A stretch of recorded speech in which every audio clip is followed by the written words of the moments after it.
and I hope that this live gonna keep on going in and out so we can get some traction going. So TF. Thank you guys for watching, commenting, subscribing, and reaching out to me on different social platforms, Facebook and Instagram. Appreciate you guys. Thank you. So what we doing today, people asked me a question. They had a P6000 and somebody said what they need to do to get it up and running.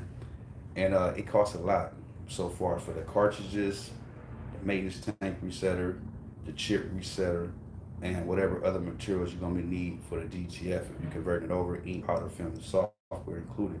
So it's gonna cost a lot. So and then you're gonna have issues with the main board. So far, you have to keep on switching the ink chips, and it's gonna knock you out eventually at one point in time.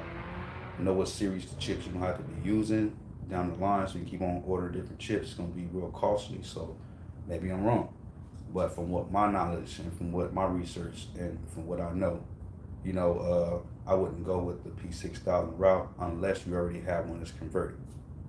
So, because when you get one, you ask questions. I have one, I want to convert it over. By the time you finish adding everything up, you're gonna be like, wow, I didn't know it could cost all that much. And then maintaining it, and then keep swapping ink chip after ink chip after ink chip. So I have a couple of different customers I actually talk to, and they have these printers, and they all have different problems, and that's one of their main problems is the ink chips and whatnot. But climate, print head, clogging, uh, cartridges so far as how you shake them or agitate them, introducing bubbles into the cartridge, into the lines, and then you get the novel clogs, or not even clog, but just banding in the prints. So you got to identify the two. You got to know which one is which. So it's a lot of stuff. So it's not too technical, but then again, you got to just watch the printer do its thing and make sure it's in the right controlled environment, and then things will happen. Do not, from what me personally, me myself, I would not do nozzle checks or power cleanings or normal cleanings if the humidity is up. From my point of view, from what I know, don't do that. Check your humidity, make sure it is contained. If not, bring it down. And then what you do is look at your gauge and say, hey, the humidity is down. It's a cool, comfortable, like in the 45 or 40-ish, and 50s or whatever. Then you can start doing your cleanings and your maintenance and things like that. So that can be better. And make sure you don't agitate the inks too much, shake too much. Those two things right there, if you get those kind of down pat, and then or you be able to identify those things or be conscious about those things before you power the printer on, then you will get a better traction with the printer and the prints through time. But if you don't attack this soon as you like, say I got my printer, or if you didn't attack this and say soon as somebody told me this is what I start doing, and then you start having those problems that you probably haven't, or you won't have these problems if you understand the system and how it runs and functions. So people ask me, how do I know these things? And I said, hey, let me see if I got it around here. I have a book and I read it, but I took it upstairs because I was actually doing some research on it. Let me see if I got another one.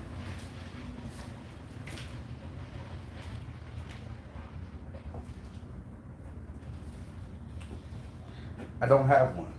Thought I did, but I don't. It's upstairs. I had two, gave one away to somebody.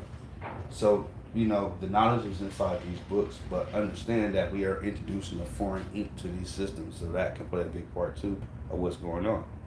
So, yes, I said foreign ink. So, inside the ink, you have different properties inside of it. I want to get scientific. I might want to make it sound like I'm like super smart. But you have additives that's inside your white inks to make it thick and make it be able to, hold the color. So sometimes it separates and you have to agitate it.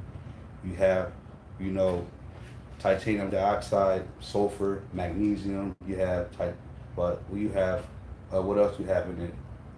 It's a couple other ones. Can't name all of them. But if you research it, you'll see what's inside the ink properties, right? So that stuff right there, within time, it starts to get thick, or it separates. So you have to make it, to where it can run through your printer. That's why you have some inks is water based, pigment based. You have some inks is made for uh, desktop Then you have some ink that's made for wide format. Then you have some inks that's compatible with both.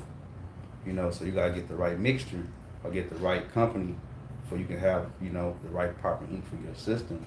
So it's important. It's very, especially if you want them prints to come out quality. If you want those vibrant prints all the time, they don't change. I be looking at Facebook. I have a Facebook page, and I also a part of a group inside a couple other Facebook pages, right? And a lot of people was inside the P6000 group. They don't really update that much in the group, but I go through and I look at different printers, either Asian printers, 2 heads, 4 heads, or different color printers, P6000, and so forth, whatnot. And I just like reading, and I also go through and read all the comments. I go through and read all the comments and see what people is telling people, what they recommend that they do. And I'll be looking at some people, they got it. And some people, they just lost in the sauce, and then they learn, and then it's good. They figure it out as you go. But, we all are somewhere in the learning stages of the DTF, including these big companies. They have their technicians or people they train. They go, talk to the peoples about the printers, but they gotta get the knowledge from somewhere too. So understand that. So we all students and pupils. So if you're not really get your hands dirty within the DTF, then it's gonna be a timely, costly business for you. To be honest. So just want to get on here and see anybody jump on, because I had people ask me a lot of questions, and I'm gonna start having them scheduled, when I jump on live, so people can prepare themselves to jump on, on a time they can be able to comment. But yeah, I just be jumping on periodically because I don't like to post anymore. So far as me cutting on and talking about some random stuff, and then cut and snip and put all that stuff together, it's just too much, especially at the time I'm at right now. I got a lot of other stuff that's going on. But one more thing too, let you guys know, like I told somebody, and shout out to my boy in Canada as well, because we just recently talked not too long ago about this, and I spoke about this before on one of my lives as well. Because soon as I post this to the public, you're gonna be able to get a bar of this. But let me show you guys this right here. This damper, see, it has like what's this right here, cyan, and then you have the yellow. You got 2 sides to this right here, and this right here can clog up on either side, or get a piece of old dried up ink that didn't really break down properly and can get flushed out the system because the printhead is so small, the portals inside it. Then this right here can be your corporate, but you won't know if this right here is your corporate or not, right? If you don't pull this off and inspect it, take all these off and see if this is the proper, this is the corporate for you. So if you don't know about this right here, then how you know this is right here is bad, or your printhead is bad? So this is something that I spoke to him about when we was actually talking to each other on live, because he's a friend on my Facebook page, and we do live videos like right now. He's in Canada, and this is what I spoke to him about. So I'm gonna just give you guys a little more blam what's going on. So people don't know this is your ink selector or ink assembly, whatever you want to call it, right? So you put this on like this here. It's inside your printer, going back and forth, right? So people don't understand, if it's clogged, how would you know? Printhead probably be in good condition, but you probably just have a clogged, damper. So that's why I should recommend, like, if you have a clogged printhead, if you unclog it, you might as well just go ahead and just change this, because you never know what the corporate is. Sometimes people can't troubleshoot properly and know exactly if this is going to be the problem, or the printhead is going to be the problem, or if it's something in the lines, because they also can have blotches of ink that's dried up in the lines, because it all does not evaporate when you actually clean, or if you did flush the system. So you probably go ahead and got the ink out of here and flushed everything, we have blotches and clogs inside the lines that drop right back up in here. And then you say, hey, it was printing perfectly fine one day, man. It went right back again, or later on the day it was printing perfect, but then it went right back. I don't know what's wrong with it. So you get that. So, you know, I had a person that I spoke to, and shout out to Belize. He had a problem with the cable that goes in the back of this right here. So when it leads on this cable, it's like a little blue piece that's on the back of this cable. I'll show you guys real fast right here. If I can turn this around. Oh, hold on, I want to drop my phone. But it's a little blue piece that's right here, right? So what happens is this comes off. And if that comes off, it don't support the actual ribbon cable. When you push it in, it's flimsy. It's not gonna have a proper connection. So that right there can actually mess them up down the line too. And you also have grounds on the back of this printer, grounds on the ribbon cable. If it ain't properly grounded connected, then it can go and not power on. So it's a lot of different technical things about this printer with this LCD screen display, or you know, the way the printer actually functions. Because I have multiple print heads just laying around. People out there went making their printers for them, swap the print heads. You have them all day long. Like I tell people, like it's not a you know.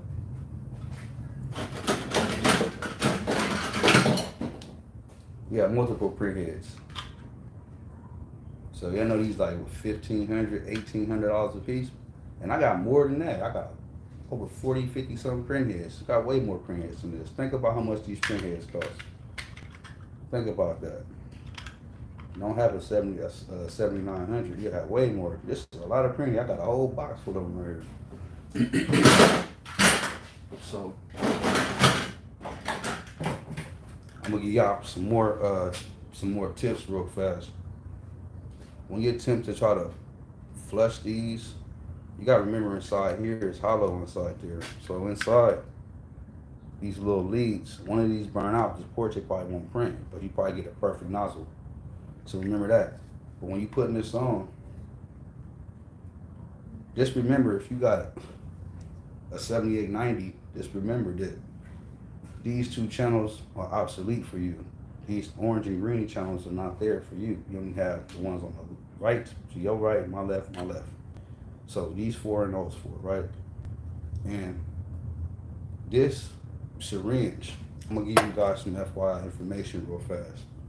Make sure that you got a real good syringe. You don't wanna have one of those little small ones that you see that can only have probably like this much of your little nozzle, probably like this much, because that's gonna be too much force from the push.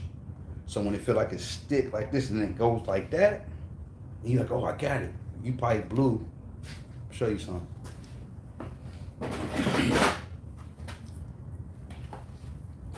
You have a manifold right here. You can blow the actual valves inside this manifold. So when that happens, inside the gallery of this print head that you don't see, that you're not really focused on, up inside here, and on this side, if you ever flushed it out and go like this, it'll start leaking out from the side right here. But like I told you guys, inside this print head is hollow inside right here in this gallery right here. So all that can get wet. And what's inside there? All this electronical boards and stuff like this that's connected to this. So you stick your ribbon cable in here and it's wet. And it'll go through a cycle and then it just power off and throw a A139 code. It's print head gone, or the ribbon cable gone, or the main board gone. So when you take it apart and acetate and see which one, you look at the ribbon cable, if it's burnt on the tips, you know, go look back and say, oh man, I burnt out my cable. If you put it back in and power it back on, it's gonna do the same thing because it's still wet inside here. Make sure you got this properly. Another video that I had live, I actually showed the little fan and showed you how to properly dry to make sure that the air goes directly in, because you don't want it to sit it out and have the inside of the fan and everything's all in the atmosphere. No, you want it direct contact so it can dry properly.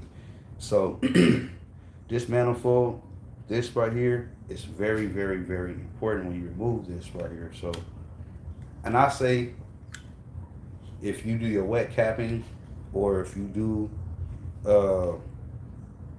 you know, your power cleanings or your normal cleanings or whatever, they don't work, it's time to change the print head. just save up or try to find a good reputable source. Because when you try to buy these used, then it's another problem because you gotta wait till you get it and hope it works, and then you got orders or you trying to get your orders back up and going, and time is money, and you don't want to be wasting time dealing with a problem like this. But we all gotta start from somewhere. So let me get back. So back to this. Make sure you get a nice trusty syringe that it goes with ease. You don't want to be super like, no, you want to pull right out, push right in. So the smoother it is, the more you can predict if this print head is really clogged, if it's too much pressure that you're applying to a block channel, you'll know by the pressure because it's smooth and easy. So you know if you got the fluid inside your whatever solution and it pushes and glides down easy, you know you got no problem with that. So when you go ahead and connect it like so forth, and you press down on it, it'll start dripping. You start seeing it unclog, and you start seeing it actually start spraying and water falling. Because this pressure, look at that, the pressure is smooth, super small and smooth. It's not hard. You don't want to have it too much hard. So you know how to dictate if this is clogged or can you unclog it by how much pressure you're putting on it. Because you don't want to blow this manifold for shits in the world. So if you do, you got multiple problems you started off with. So this that FYI, I was waiting on somebody to jump on because I did text somebody earlier so I can get around this time. So hopefully they come back and ask me a question because I was too busy at the time to be texting back and forth. Like I said, I try to give everybody the information that I have dealing with these printers because it's cheaper to actually get you one of these printers and keep it running. And if you get you a good one and you make a decent amount of money, make sure you put a savings to the side. Like I said in another one of my videos, if anything happens to the printer, it will pay for itself by you getting orders, put a couple dollars away, get another order, put some more away, get another order, put some more away, put some more away. Next thing you know, you have a problem, you can have it go to the side, to the left, and go to the right, pull it out, and then put it together and go pay for it. And keep doing it over and over. Put money to the side when you make money. So you'll be able to pay for whatever that's gonna get, you know, damaged or goes out or malfunctions or whatever. You have something put to the side, you know. Because DTF can be real costly. You could be on the back side, you can be on the inside, you can be on the top of it, you can be whatever in between. It's costly. That's why I like when people contact me and they say, hey, I have this printer, I think about getting it fixed, what do you think? And you know, that's just what I give them, the best information I possibly can give you at that time.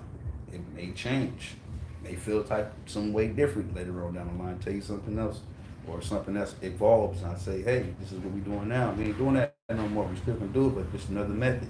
It's always good to have more than one way to skin a chicken. It's always good to have more than one way to fry some chicken or bake some chicken. You know, still gonna be baked, still gonna be fried, but it's a different way you approach it. So that's the way this printing business is. You gotta approach it different, but make sure you're approaching with some logic and not approaching it with something that seems stupid. But what I'm gonna do is, I'm done.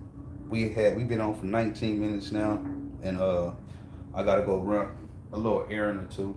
But let me show you guys this right here real fast before I get out. If you got, excuse me, drunk that water. If you guys need any manufacturing, if you're a company, if you work for a company, or you're part of an organization, or part of a secret society, or you can be part of a cult. If you guys need any shirts manufactured, hit us up. Hit us up. Now this is what we doing. I'm gonna give it to you guys like this. People been so good. What I'm gonna do is this. I'm not gonna charge anybody to size, resolution, or if you don't even have an image at all, and you want to get something designed, or you have a style or something that's simple, nothing too, you know, outrageous. At F.O.M DTF, we would do that for you. Anybody want any shirts manufactured, sweatsuits, or clothing brands, whatever you want, we will design your images for you. No cost. You have to just be ordering either 20 piece, 50 pieces, or up. We either do it for 10 pieces. If you want to do it for, we do it for 10 pieces and up, I'm going to say. We will do your logos for you, go over the color arrangements with you. We'll absolutely supply the shirts, sweaters, or whatever you want. If you want dry fit, if you want anything like uh, heavy fleece, medium or soft fleece, sweater, t-shirt, shorts, sweats, no matter what it is. If you want some socks, we got it. So we're gonna do that for the people, because the reason why I say this before I get off here is because it's too many people out here that don't really know exactly what sizing and measurements and don't really know what they want. So if you wouldn't take the time, however long it takes, we can go back and forth with you, and then if you have a deadline, contact us early, like a week or so or two. We can give you some ideas, and you say I want that one or that one, and we'll put it together for you, no matter how many colors it is. So that's one of the things that we just start doing, because I want to get back to the people, because I talk to so many people. See, this is what AI can't do. When I have people hit me up on my Facebook or any social media platform, they ask me questions, AI is going to be answering it for me, but they can't do what I just said. So we're going to help the people really elevate a t-shirt business or t-shirt clothing brand or whatever you want to do. So if you are a t-shirt company as well, and you guys need transfers, and you say you outsourcing your work, and your customers send you the wrong sizes, or they don't know how to size or know about the resolution, just send us a PNG artwork. Make sure it's in PNG and a transparent background. Let me throw that in there, and we'll take care of everything else for you. Or if you don't, make sure you leave your phone number and your email so we can contact you either by message, or we can call you up and we can figure it out. So that's the best thing I can say. Shirts are going out. I already have sent some shirts out. Confirmation numbers, I have them, but I got back kind of late, so I'm gonna send those out to the people who ordered the shirts, and as well. And just go ahead and purchase some more shirts. You guys want to enter the raffle, because we're gonna be doing big things, giving away ink, powder, film, software, and a heat press. I'm gonna give a small business away to somebody, so people be supporting the channel. So I really appreciate you guys. Once we reach 1,000 subscribers, guys, we're going to be having a lot of more giveaways. I'm trying to get people to come to the channel, or try to get some interviews to interview different little t-shirt businesses that's around us, local or out of state, just to let people know what it takes, what they need to do, and just to see who want to be involved inside this business. So thank you guys for watching. Shouts out to all the people that's on right now. I got 2 thumbs up. I really appreciate you guys for giving me the thumbs up. I wish I would. Let me see. Only thing I got, nobody names. Nobody jumped on and put any names up here. If I could just give somebody some shouts out before I jump off. But let's see what's going on. I don't know what's going on with my what's name today. Exactly. All types of weird. Hi. Okay. Well, I think I can't see no. Let me see what's going on with this real fast. I cannot see anybody's likes or comments. I think I got it turned off. I'll never turn my comments off. But anyways, to the people that's watching right now, shouts out to you guys, all 3 of you guys. Thank you for giving me the third like, thumbs up. I want to see everybody prosper within the DTF. You don't know about anything, you want to get designs, just call me up, FOMDTF.com. The name, the number's at the top of the website. So just hit me, it's right there. No matter where in the world, I answer. Appreciate you guys. Thank you for watching. I'm out.